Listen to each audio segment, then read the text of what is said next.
Morning, Matt. In 9 minutes or four? Oh, oh, hi, Rick. Good morning. Good morning. Are we starting right now?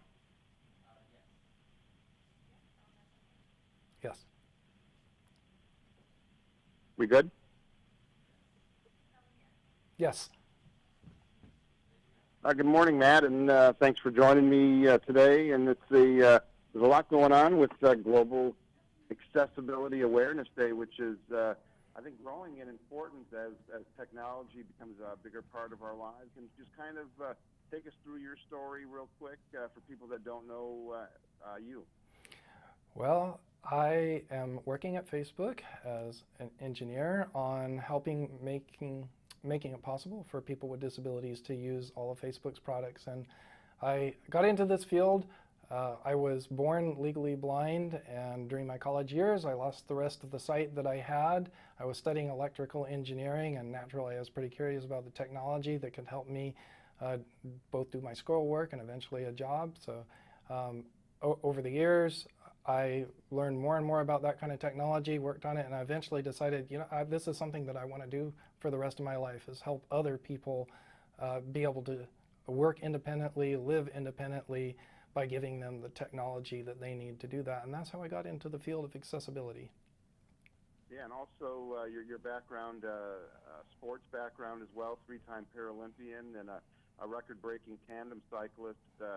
Does the sports help you with your regular life? Is that giving you, I wouldn't say confidence, but has that just kind of helped you progress with your life and maybe other people have taken notice and you've been able to inspire others? Actually, it did help me a lot with my confidence. I learned a lot through sports and competing. I had no idea when I first started competing that I would ever get to the level that I got to. Of course, I worked hard and I enjoyed it so much, I guess, that it was something that I learned that I could excel at. And it built my confidence in a lot of different ways. But more important, for me, the sports did become like a medium for a message. And my message to the world at that time, and still is, that it's really important that we do not expect less of people with disabilities just because they have a disability. You can still contribute meaningfully to society. Everybody has something to offer, and I think sport helped bring that out in me. And I've been a firm believer, Matt, that maybe somebody with a disability can contribute even in more ways because of the unique perspective they have. And just kind of tell us what it's like to have a disability in today's world as opposed to 10, 15, 20 years ago. Is it easier today because of technology, or are there, because of the technology changes so fast, there's more challenges? Well, it might sound kind of silly, but there's never been a better time to be blind. When I first lost my sight, I could only dream of being able to do some of the things that I can do today so easily. Back at that time, reading a print book, for example, just was not even possible. The first reading machines were really impractical. Now I carry in my pocket on a smartphone the ability to scan a sign or even a book or mail that arrives, and that extends into pretty much every aspect of my life. In the 1980s, finding mentors was not easy. Now I can go on to Facebook and I can find people who are in communities about anything that I might be interested in, at learning more about, getting better at doing, and it just opens doors that were just previously doors you couldn't even find.